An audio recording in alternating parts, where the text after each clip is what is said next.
Hello everyone, I hope आप सभी कुशल हैं। मैं चारू अग्रवाल आपका स्वागत करती हूँ एग्ज़ाम जनरल में।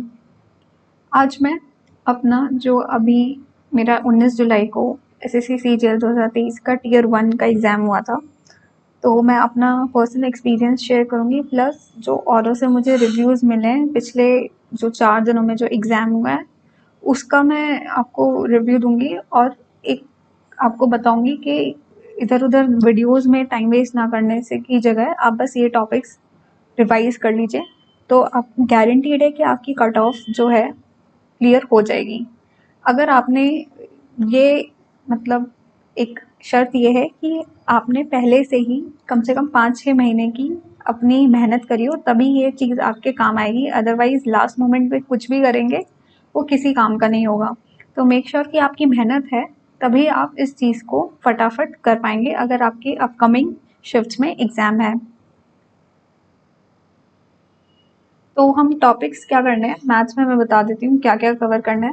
आपको एक सर्कुलर ट्रैक वाला जो है वो 100% आएगा, ये सबने भी बता भी दिया होगा और आपने सुना भी होगा। एक सर्कुलर ट्रैक का क्वेश्चन स्पीड्स का जो है वो आएगा।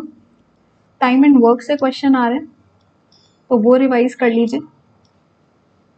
एक आपका बॉड मास या सिंप्लीफाई का क्वेश्चन आएगा, लेकिन वो बैंक लेवल का है, ठीक है। तो अगर 5-6 अगर आप कर लेंगे तब भी आप कर लेंगे, ये डिजिटल सम से भी हो जाएगा या उनके जो शॉर्टकट होते हैं वो, ठीक है। और आपका किस में आएगा, एक प्रॉफिट एंड लॉस से क्वेश्चन ज़रूर आएगा। और मेंसुरेशन से मैं कहूँगी सवाल आसान आ रहे हैं, ज़्यादा हड़बड़ाने की कोशिश ज़रूरी नहीं है, थोड़े से बेसिक ही हैं, अगर आपको सारे फॉर्मूले याद होने चाहिए। और ज्योमेट्री का भी बेसिक है कि जो रेशियोज आते हैं आपके, कि साइड का रेशियो दिया होता है तो एरिया का रेशियो निकालना या पेरीमीटर का, मतलब बेसिक्स जो है ज्योमेट्री के वो रिवाइज कर लीजिए। ट्रिग्नोमेट्री में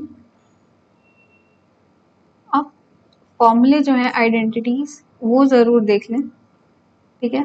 और जो वैल्यूज़ हैं जैसे कि 18 डिग्री, 36 डिग्री, 75 डिग्री, 15 डिग्री, ये ज़रूर रिवाइज कर लीजिएगा। अलजेब्रा में मैं कहूँगी कि जो बेसिक आइडेंटिटी है x+1 अपॉन x से जो आते हैं आपके फॉर्मूले, सब तरह के, एक्स स्क्वायर के, एक्स क्यूब के, 4, 5, 6, 7, 8, यहाँ तक तो कम से कम आप सारे प्लस एंड माइनस दोनों के ही देख लीजिएगा, ठीक है। ये हो गया अलजेब्रा का। और अलजेब्रा में एक आइडेंटिटीज जो होती हैं क्यूब वाली, A cube plus B cube plus C cube वाली, वो भी आप ज़रूर से देख के जाइए। और क्या आया था,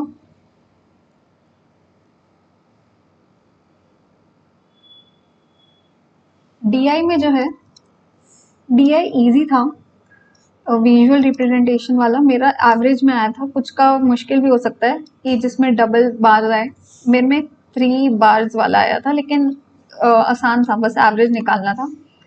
तो ये आप सारे इजी टॉपिक्स हैं and you can attempt it easily. बस ये है कि आपको स्पीड मेंटेन करनी है, मेंटेन स्पीड। अगर आसान है तो उसका मतलब ये नहीं है कि आप उसमें टाइम लगा लगा के कर रहे हो, आपको स्पीड से करना है, आपको आते देखते करना है, तो देखते ही आपको आंसर टिक कर देना है। ये नहीं कि आपको आता है तो आप आराम आराम से कर रहे हो, चलो ये तो मैं कर लूँगा, नहीं, देखते ही फटाफट दिमाग चला के you have to like attempt the question, जिससे 3 से 4 जो हैं वो आपके कैलकुलेटिव होंगे ही मैथ्स में क्वेश्चन, तो उनके लिए आपको टाइम बचाना है किसी भी तरीके से। वो अटेम्प्टेबल है, सब अटेम्प्ट कर सकते हैं, लेकिन उनसे वो टाइम चाहिए। तो ये आपको टाइम तभी मिलेगा जब आप इजी वाले क्वेश्चंस को और जल्दी अटेम्प्ट करेंगे। आगे बढ़ते हैं, इंग्लिश में देख लेते हैं। इंग्लिश में वोकैब जो है वो इजी है। इजी क्यों है, क्योंकि वो प्रीवियस ईयर क्वेश्चंस ही पूछ रहा है, तो अगर आप कोई ब्लैक बुक के वोकैब के क्वेश्चंस देख लीजिए, एक ईयर के सारे जो आए हुए हैं, क्या क्या एंटोनिम्स, जो भी प्रीवियस ईयर एग्जाम में आए हैं, एंटोनिम्स हो गए आपके, एंटोनिम्स, सिनोनिम्स, इडियम्स, स्पेलिंग, ये सारे आसान क्वेश्चन आए हुए थे। बस ये है कि आपको ब्लैक बुक के जितने भी या फिर प्रीवियस ईयर क्वेश्चंस के जितने भी ये सारे हैं, वो आपने एक साल के एसएससी के क्वेश्चंस लगाए हुए हों, ठीक है। इंग्लिश में तो वो क्या, ये मेजर पार्ट था। एक्टिव पैसिव एक मतलब 2-3 आएंगे, बहुत इजी थे। PQRS के 2 क्वेश्चन आएंगे, एक इजी होगा और एक थोड़ा टाइम कंज्यूमिंग होगा। मुश्किल नहीं है, टाइम कंज्यूमिंग है। सेंटेंसेस बड़े हैं लेकिन आपको पढ़ते ही समझ में आ जाएगा क्या करना है। क्लोज टेस्ट में कहूँगी मिक्स रिएक्शन थे सबके, किसी के में इजी आ रहा था, किसी के में मुश्किल आ रहा था। तो क्लोज टेस्ट के पैराग्राफ्स में मॉडरेट मतलब इजी में ही रखूँगी मैं। आप पढ़ेंगे ढंग से तो ये भी आपको ऑप्शन से आप कर पाएंगे इन्हें। तो इंग्लिश इज़ वेरी डुएबल अगर आपने ये वोकैब के सारे क्वेश्चन कर रहे हैं, क्योंकि मेजरली वोकैब ज़्यादा आ रही है और ये एक्टिव पैसिव और रिपोर्टेड स्पीच या स्पॉट द एरर ये थोड़ा कम है। 1 वर्ड में मतलब 1 गो में करने वाली इंग्लिश आ रही है, तो इसमें आप स्पीड मेंटेन करेंगे तो उससे टाइम बचा सकते हैं आप। इंग्लिश में टाइम सेव कर सकते हैं जिससे आप और सेक्शंस मैथ्स और रीजनिंग में आप लगा सकें, ठीक है। नेक्स्ट टॉपिक पे चलते हैं। अब आते हैं रीजनिंग में। मैं कहूँगी रीजनिंग में इजी टू मॉडरेट है। अब वो बात वही होती है कि एग्ज़ाम टाइम में आपको आपका कितना दिमाग चल रहा है कि आपको क्लिक कर रहा है कि नहीं कर रहा है, वो सीरीज़ में नेक्स्ट नंबर के नहीं, ये उस पर डिपेंड करता है। तो रीजनिंग हमेशा से ही थोड़ी सी डाइसी सी रहेगी, लेकिन फिर भी इसमें फिगर्स काफ़ी पूछ रहे हैं, जैसे कि मिरर इमेज या नेक्स्ट इन द लाइन या फिर ऑपोजिट क्या होगा उसके, है ना। ये फिगर्स में ये क्वेश्चंस आ रहे हैं। और उसके अलावा आपका जो नंबर सीरीज आ रही है कि नेक्स्ट नंबर क्या होगा, इसके आई थिंक 2 क्वेश्चंस थे। और रिलेशन जो आता है कि आपको बताना होता है ये किससे कैसे रिलेटेड है, वो था एक क्वेश्चन। सिलोजिज्म का एक क्वेश्चन था। और आपका जो वो आता है कि सिंबल्स जो हैं, जो प्लस माइनस, मल्टीप्लिकेशन और डिवीजन एंड नंबर्स एक्सचेंज, ये दोनों ही एक ही क्वेश्चन में पूछे गए थे। तो एक क्वेश्चन ऐसा आया था। और डायरेक्शन वगैरह से मेरे में कोई क्वेश्चन नहीं था, ना सर्कुलर उससे कोई क्वेश्चन मैंने नहीं देखा कि वो आया हो। और एक उससे ज़रूर आता है, आजकल ये फेमस है कि आपको ऐसे 3 नंबर दे रखे होते हैं, फिर एक और 3 नंबर दे रखे होते हैं, फिर आपको बताना होता है सेम इस पैटर्न में नेक्स्ट क्या होगा। ये ज़रूर आप कर लीजिए, इसके मैंने 2 क्वेश्चंस मुझे देखने को मिले थे, ठीक है। और रीजनिंग आप कर लेंगे अगर आपने मतलब आपकी मैथ्स या फिर मतलब एप्टीट्यूड सही है तो रीजनिंग आप संभाल लेंगे। लेकिन इसमें भी टाइम ज़्यादा ना लगाएं, 15 मिनट दीजिए इसमें और सारे क्वेश्चंस देख लीजिए। आई थिंक 20 to 22 आप कर सकते हैं, दे आर डुएबल, ठीक है। रीजनिंग हो गया आपका। नेक्स्ट चलते हैं। अब आते हैं मेजर उस पर जर्नल अवेयरनेस। ये सब आपको बताते होंगे कि इट्स नॉट प्रेडिक्टेबल, ये सच बात है, इट इज़ नॉट प्रेडिक्टेबल। लेकिन व्हाट इज़ प्रेडिक्टेबल इज़ कि फ़िलहाल जो है previous year questions general awareness के आ रहे हैं। तो अगर आपने मैं आपको सोर्सेज बता रही हूँ, एक तो MTS का पेपर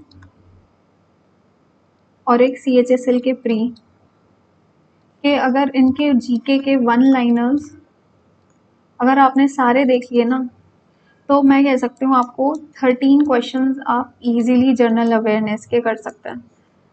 ठीक है, इसके आपको प्री के क्वेश्चन सारे देख लेना है, एमटीएस और सीएचएसएल के, और अगर आपके पास टाइम हुआ तो सीपीओ के प्री के भी देख लीजिएगा।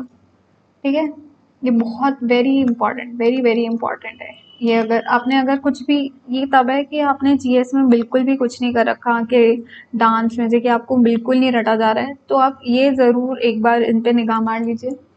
सेकंड चीज़ ये है, 2021 से लेके 2023 तक के करंट अफेयर्स आ रहे हैं। ऐसा नहीं है कि सिर्फ 2021 के आ रहे हैं, 2023 के भी पूछ रहे हैं करंट अफेयर, मेरे उसमें भी शिफ्ट में था। एक आप स्कीम ज़रूर देख लीजिए, इसमें से क्वेश्चन आ रहा है। एक आर्टिकल्स पॉलिटी में कि कौन से आर्टिकल्स में है, ये ज़रूर देख लीजिएगा। और एक साइंस, अब मैं साइंस में ये नहीं कह रही कि आपको बायोलॉजी या फिर फिज़िक्स या केमिस्ट्री किसी एक पे ध्यान देना है, सब पे ही ध्यान देना पड़ेगा, और ये तभी फ़ायदा है जब आपने पहले से ही पढ़ा होगा। अदरवाइज़ साइंस ऐसा नहीं है कि ऊपर ऊपर से आ रहा है, डीप में क्वेश्चन आ रहे हैं इसमें से।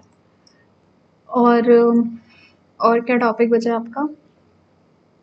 हिस्ट्री से मुझे एज सच कोई क्वेश्चन एक देखने को मिला था, अमात्या करके, कि क्या है, मतलब एक हिस्ट्री का क्वेश्चन आ जाएगा। बेसिकली हिस्ट्री जो है थोड़ी अब एंशंट वगैरह से हटके थोड़ा करंट हिस्ट्री हो चुकी है, मतलब जो पुराने, मतलब 2000 प्लस से जो भी, मतलब अवार्ड्स वगैरह में या फिर स्पोर्ट्स में या फिर किसी स्कीम में, ये सब जो है ये इन पे ज़्यादा कंसंट्रेट कर रहे हैं, रादर देन कि आपसे, मतलब स्टैटिक पार्ट कम हो चुका है, और थोड़ा सा आप कह लो कि डायनेमिक के करंट अफेयर्स में क्या हो रहा है, करंट अफेयर्स लेकिन related to your past history, उससे ज़्यादा क्वेश्चंस आपके बन रहे हैं। तो यही था मेरा एसएससी सीजीएल 2023 टीयर 1 का रिव्यू। आपको मैं ये नहीं बताऊंगी कि कितने आपको अटेम्प्ट्स करने चाहिए या फिर कितने किस में से करने चाहिए। आपको जो आता है अच्छे से आप उसे ही अटेम्प्ट करिए, और 100% एक्यूरेसी के साथ ही अटेम्प्ट करिए सबको। जीए में ज़्यादा तुक्के ना मारिए, ठीक है। और जो वीडियोज़ रिव्यूज़ जो आप देख रहे हैं उसमें ज़्यादा टाइम मत वेस्ट करिए, मतलब दिन में 1 घंटा सिर्फ यूट्यूब की अगर आपको ज़रूरत है तभी वीडियो देखें, अदरवाइज़ अपना रिवीजन पे ही ध्यान दीजिए। रिवीजन और प्रैक्टिस बहुत इम्पॉर्टेंट है। एक और इम्पॉर्टेंट चीज़, अगर आपका थोड़ा 5-6 दिन बाद पेपर है, तो प्रीवियस ईयर जो टेक्स्ट बुक के मॉक्स हैं वो आप ज़रूर लगा लीजिए। मतलब आई थिंक 14 मॉक्स निकाले हुए उन्होंने, उसमें से अगर आप 6 से 7 मॉक्स अगर कर लेते, अगर आपने नहीं किए, तो आपको बहुत हेल्प मिलेगी, वेरी वेरी वेरी हेल्पफुल है ये, क्योंकि एकदम ऐसे ही फॉर्मेट में आपका पेपर आ रहा है, इससे कहीं अलग नहीं आ रहा, सेम ऐसे ही फॉर्मेट आपको मिलेगा, और आपको पेपर में जाके ऐसा नहीं फील हुआ कि न्यू है। तो इसी के साथ I will and this video. अगर आपको ये सेशन अच्छा लगा तो प्लीज़ इसे लाइक करिए, और कमेंट्स में अपने रिव्यूज़ ज़रूर लिखिएगा, मैं कोशिश करूँगी कि उनका मैं रिप्लाई कर सकूँ। और एग्ज़ाम जर्नल को ज़रूर सब्सक्राइब करें। Thank you everyone, take care, bye.